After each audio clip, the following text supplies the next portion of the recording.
topic natin, senyales na buntis ka na pala. So, yung mga sasabihin ko dito, yung mga maagang senyales ng pagdadalang tao or mga pangkaraniwang sintomas na nararamdaman ng isang magiging ina.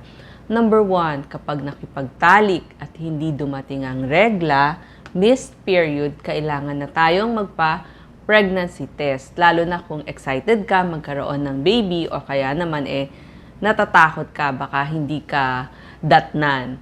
Number 2, ang unang nararamdaman din, masakit yung suso. So, lumalaki din yung utong. Ito ay dahil sa pagbabago ng mga hormones. Number 3, nagduduwal, nauseated. Nasusuka ka, para kang may ulcer, nangangasim yung tiyan mo, makulo yung tiyan mo. Nangyayari ito hindi lamang sa araw, kundi pati na rin sa gabi. So, iba't ibang babae, iba-iba rin yung nararamdaman. Pwedeng sa araw nila nararamdaman to. Yung iba naman, kung kailan patulog, doon nila nararamdaman. Tapos, ihi ng ihi, frequent urination. Kasi dadami yung dugo sa katawan ng isang ina. Kaya mas nagtatrabaho yung kanyang kidneys. So, pag nagtrabaho yung kidneys, kasi dadami nga yung fluid volume, mapupunta yun sa ating pantog. So, iihi ng iihi. Tapos, yung iba namang mga babae, mapagurin. So, mapagurin, kaya lagi silang inaantok. Hindi maipaliwanag, pero sabi nila, baka dahil sa hormone na progesterone. Yung iba naman nararamdaman, parang lutang ka. So, pag ganito, kain ka lang ng maraming protina at saka ng pagkain na maraming iron para mas hindi ka mapagurin.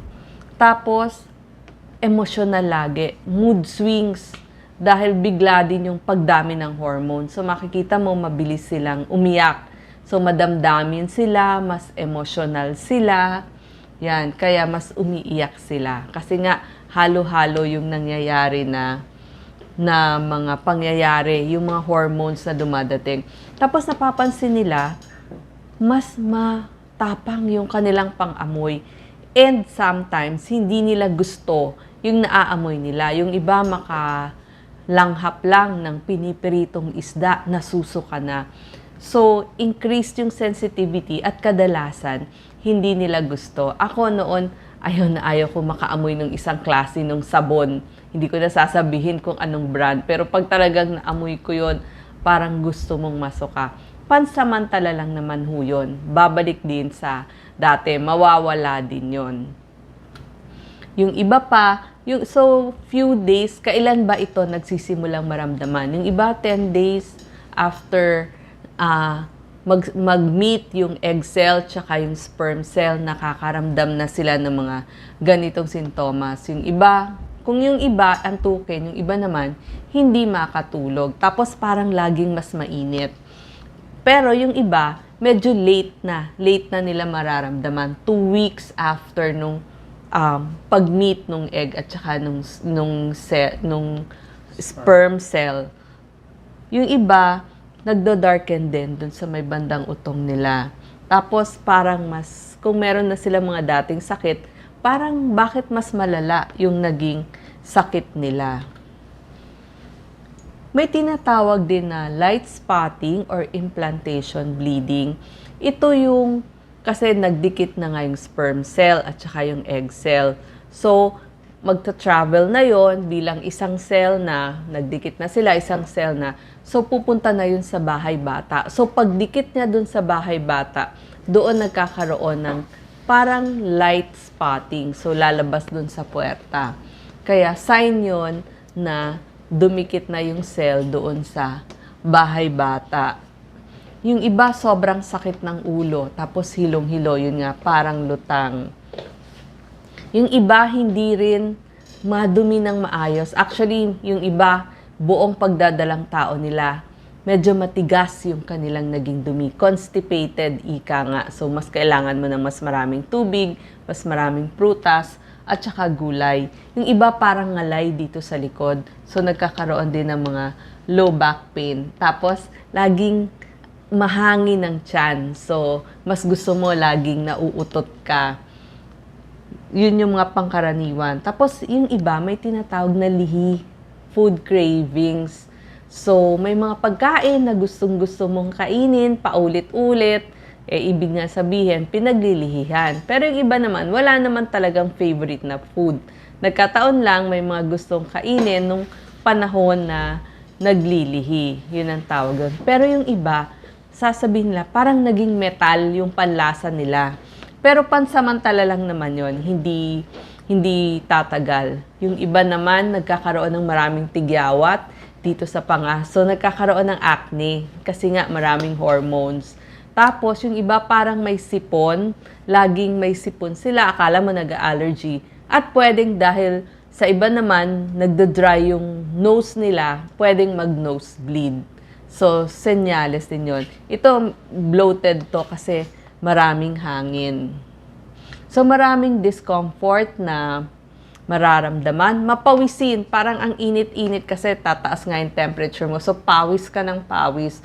Yung iba, madalas hindi matunawan. So, yan yung mga discomforts na nararamdaman ng isang buntis o nagdadalang tao. Kailan simula yung sintomas nga? Ang tanong nyo, sa iba maaga, ilang araw pa lamang, pwede nang maramdaman. Sa iba naman, 2 weeks, 1 week after nararamdaman. So, kailan ka maggagawa ng pregnancy test?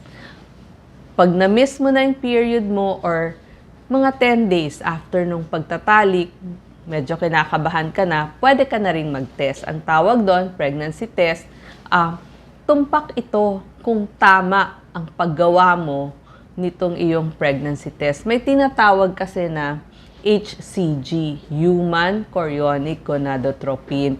Ito yung hormone na nalalaman sa ihi. Kasi nga, di ba, pag nag-meet yung egg cell tsaka yung sperm cell at dumikit na siya o lumapat na siya sa bahay bata, dumadami na yon, nadidetect na yung HCG na tinatawag. Nadidetect yun 10 days after mag-meet yung inyong cell. So, nabibili ito sa butika. Hindi naman ho kamahalan, may mga 100 pesos, ganun ho yung mga halaga. May mahal, may mura, pero average yun po yung price. Pwede na ho kayong bumili sa butika.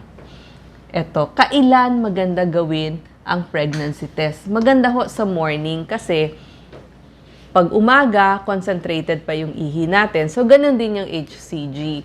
Mas madidetect na, lalo na kung maaga-aga pa na ginawa ninyo. So, yung first urine sa umaga. Paano ginagawa? Mag-ipon ho ng ihi sa isang cup. Tapos, yung may device yan, ilagay mo sa isang pantay na lamesa. Kumuha ka ng dropper at i-drop mo, meron ditong isang butas, doon ilalagay yung drops ng ihi. Hanggang mapuno mo lang, wag naman umaapaw. Mapuno mo lang yung butas na yon. Tapos makikita mo, aandar yung urine papunta dito. So, meron tinatawag na C for control, T for test. Positibo, after 5 minutes, hintayin mo ilan yung magiging linya. Actually, mabilis mo naman makita yung linya. Yan. Pag positive, 2 yung guhit. Pag negative, 1 lang.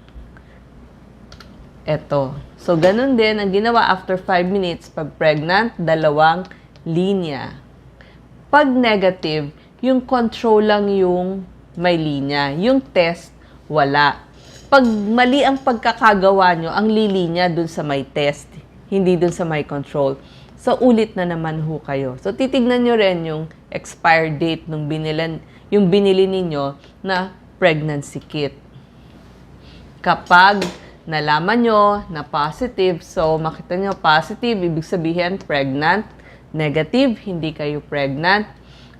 Minsan meron lang guhit pero hindi masyadong malinaw na malinaw. Possible na pregnant kasi nagguhit na rin ng 2 Yun. So, pag ganon, pag possible, ang next po natin, pwede tayong pumunta. Pag positive, punta po tayo sa ating OBGYN. Gumagawa din ng transvaginal ultrasound para malaman ilan ang edad ng iyong baby. So, embryo pa lang po yung tawag doon. Kasi pag week 5, may tinatawag ng gestational sac. Pag 5.5 weeks, may yolk sac. Week 6, may fetal pole. Tapos mga 6 to 8 weeks, meron ng heartbeat yung inyong baby. Ngayon, tatanungin niyo ako, paano kung negative? Pero duda kayo, may nararamdaman kayo, yung mga sinabi nga natin kaninang 15, pwede hong ulitin ninyo yung inyong pregnancy test after ilang linggo. Or pwede rin kayo magpa-ultrasound. Pwede rin yon. At pag nakita na positive nga kayo, may mga ginagawang blood test pag unang dalaw nyo sa inyong OBGYN.